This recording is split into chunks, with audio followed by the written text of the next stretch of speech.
So in this video we are going to discuss about project planning and information system planning.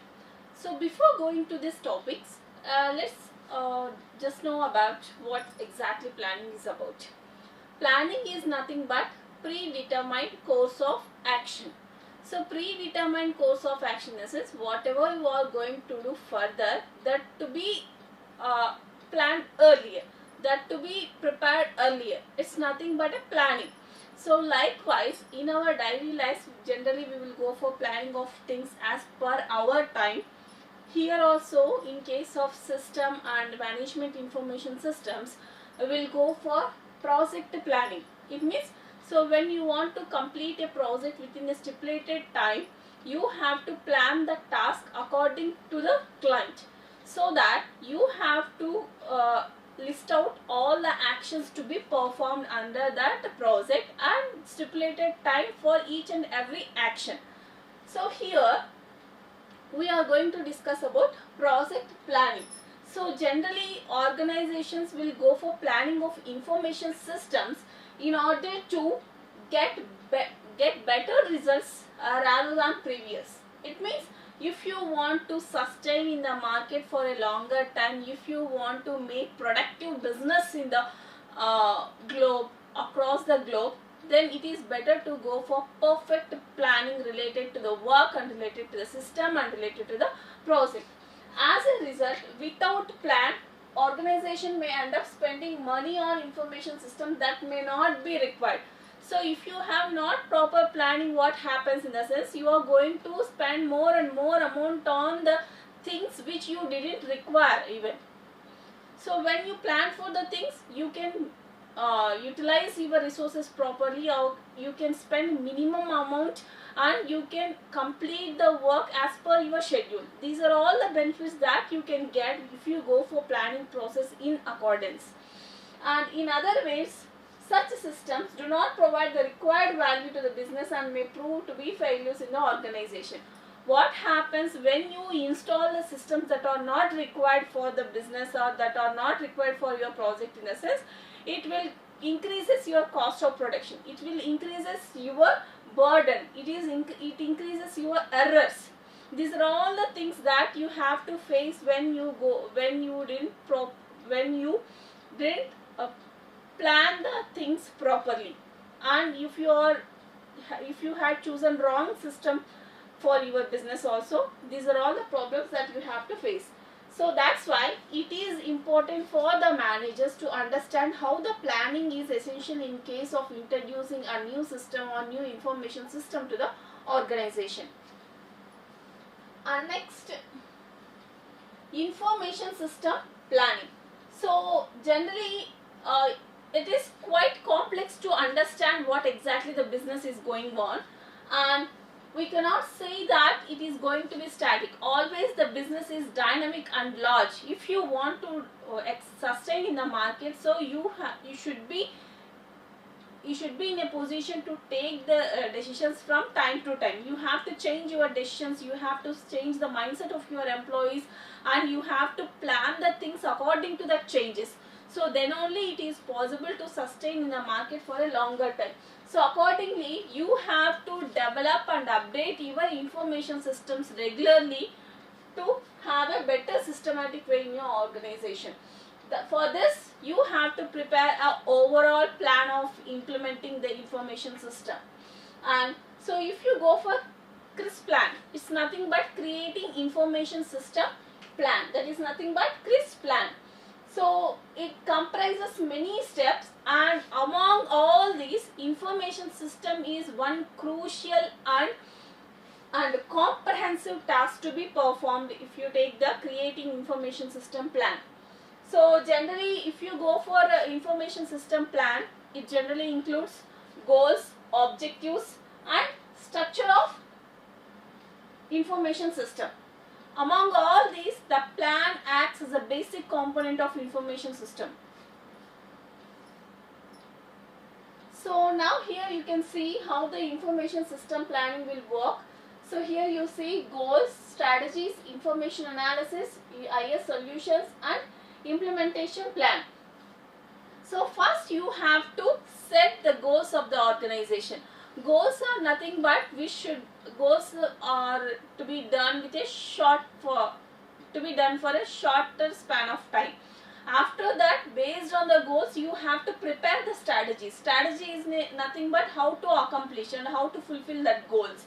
And information analysis. So whatever the information that you had got, that to be analyzed in a proper manner. So after information analysis, we will go for providing such solutions for the IS, information system. And after that, based on the solutions, based on the analysis strategies, we will finally go for preparation of a plan. So this is how. So it is a usual practice that will be going to continue in the organization. So this is the way how the information system planning is done in the organization. Okay.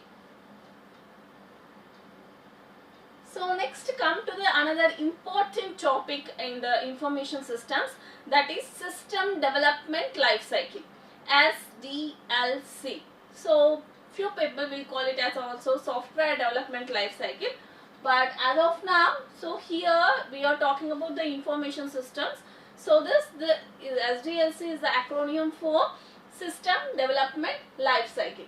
So before going for this system development life cycle, you should be know how the system development life cycle should be carried out in the organization, and proper knowledge related to this SDLC is also necessary. And it is for whom this SDLC is more crucial in the sense for system analysts and managers.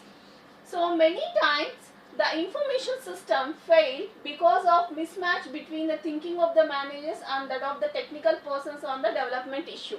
So when an information system, when a project is going to be failure in the sense, if there is no proper communication between the members who involved in the project. Likewise, in the case of information system also, when the information system is going to be a failure one in the sense, if there is no match between the ideology of the manager and the ideology of a technical person.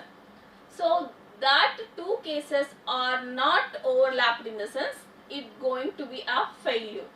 And next one, always the business managers will perceive the things in a productive manner. But if you go for a system analyst, he doesn't understand about the business. He know only the technical issues and technical errors and how the things to be pursued, designing of things. All these should be known to the system analyst. But how the business is going, how to make the business productive, all these are not known to the system analyst. That's why always there is a problem arises between the managers and the system analyst. So in order to get these two people's ideology together, the top executives will work on how they can mingle their ideologies and they can go for a better information system planning. So for all these, you have to provide, it means the company has to provide some training to the managers and the system analysts who are working on a common project. Okay, so if there is a match between the manager's mind ideology and the system analyst ideology, so then the information system is going to be a successful one. Okay. And this system development is regarded as another form of problem solving. So this system development life cycle you can see in another perspective, that is nothing but problem solving process. So here you can see some series of steps which are followed in case of this development life cycle. First you have to understand the problem. Where is the problem exactly? That you have to understand. Once you understand the problem, so you have to make up a plan for the solution. So how can I solve that problem? So for that you have to develop a plan, and after that according to the solution you have to code. So once the coding part is done, whether that code is working or running properly, you have to test. That is the fourth step, testing the coded program. So once the testing is done, it is successful, and then you are allowed to install the system. Okay. So this is how the information system will work and the series of activities that are done in case of installing a system. Okay, and coming to the Sdlc models, I think system development life cycle models. Okay, so in order to ensure that the systems are analyzed and designed effectively, it is essential to adopt a suitable model. So if you want to install and if you want to maintain a system, information system in a proper manner, you have to follow on different models to make sure it is going to be effective. So for this understanding, here we are discussing about few models.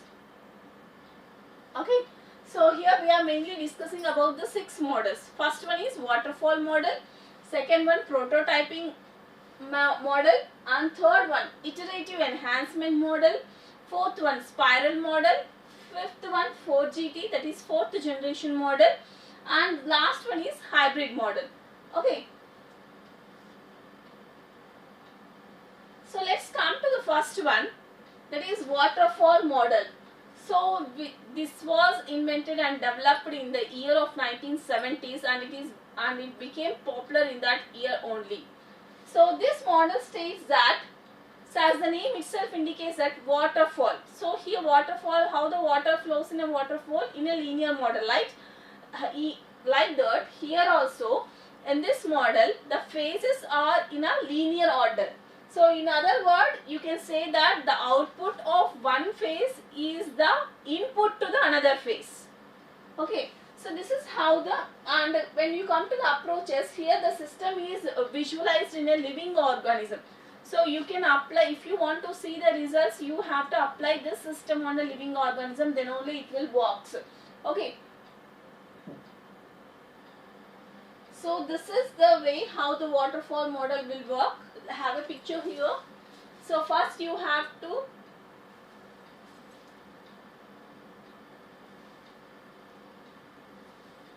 So you can see here, this is the first step. That is problem definition. It means you have to define the. So here you have to define the problem. So after defining the problem, you have to go for feasibility study. It means whether it's going to work or not, and whatever the factors are there and what exactly the system is performing and how it is giving results, the entire study of the system is to be taken. So that is the feasibility study. Third one, requirement analysis. It means you have to plan up for the requirements that is necessary for to go for analysis. And next, based on the analysis, you have to go for system design. So in the system design, it includes two things. First one is physical design and logical design. So once both the physical design and logical design are done, next you have to go for coding and testing. So and according to the design, you will go for coding, and once the coding is completed, then the testing part should be done. So if the testing is successful, next we will go for implementation of the system. So once the implementation is also done, finally we will go for evaluation, or you can also call it as system maintenance. It means you have to maintain it in a proper manner. So you can also see the output of the problem definition is the input to the feasibility study, and the output of the feasibility study is the input to the requirement analysis, and the output of the requirement analysis is input to the system design. So likewise, the output of the one phase is going to be the input for the next phase. So this is the waterfall model. Okay, so that's about the waterfall model. Next model, that is prototype model. So here also you can come across with the same phases, but little bit variation is there. So let's start with the requirement analysis. So in case of waterfall model, we will start off with the problem definition, but here it start up with the requirement analysis. It means whatever the things that are necessary for the analysis for that, all you have to gather at one place, and that should be done is called as requirement analysis. So once the requirement analysis is done, based on that we will go for quick design. and after that, based on that, we will build a model in order to represent what are the things to be included and what are the things that to be excluded. Likewise, you are going to develop a model. Once the model is developed, it should be evaluated by the user. So user evaluation. So if the user is satisfied, then okay, then it's okay. So if the user is not satisfied, if the user is satisfied, you will refine the product, you will refine the prototype, and you will go for final production of the product. So suppose if the user is not satisfied, then it will go for the prototype building, and the prototype is changed, and again the user will evaluate, and once the user evaluation is done, finally it will go for engineering of products. So this is how the prototype model will work. Okay. So, and coming to the whatever the disadvantages that are there in the waterfall model that are overcome in the prototype model, and whatever the disadvantages that are there in the prototype model, that are all overcome in the iterative enhancement model. So now look at the iterative enhancement model. So it means here the system development is maintained in incremental manner. So you can see here in iterative enhancement model, the system is developed in increment, and each increment adds some functional approach, some functional capabilities to the system until the full system is developed. It means you can see it at each and every iteration you will go for adding up of some functionalities. So like that, at every phase you will go on adding on some functionalities. So when you come to the last, a full system will be developed. So this is how the iterative enhancement model works. And one more beauty of iterative enhancement model is you are going to additions and modifications at each and every step. Means both inclusions and exclusions, both are done in case of iterative enhancement model. And in order to understand this model, you have to go for 3 phases. First one is design, second one is implement, and third one is analysis, implementation and design. So these are the main 3 phases of iterative enhancement model. Okay, so next one, spiral model. So this spiral model is developed by an author, and his name is Boehm, and it is the most recent development model. And what is the thing that should be mainly carried out in case of spiral model, in the sense it goes for various activities in a loop manner, or you can say that in a circular motion manner.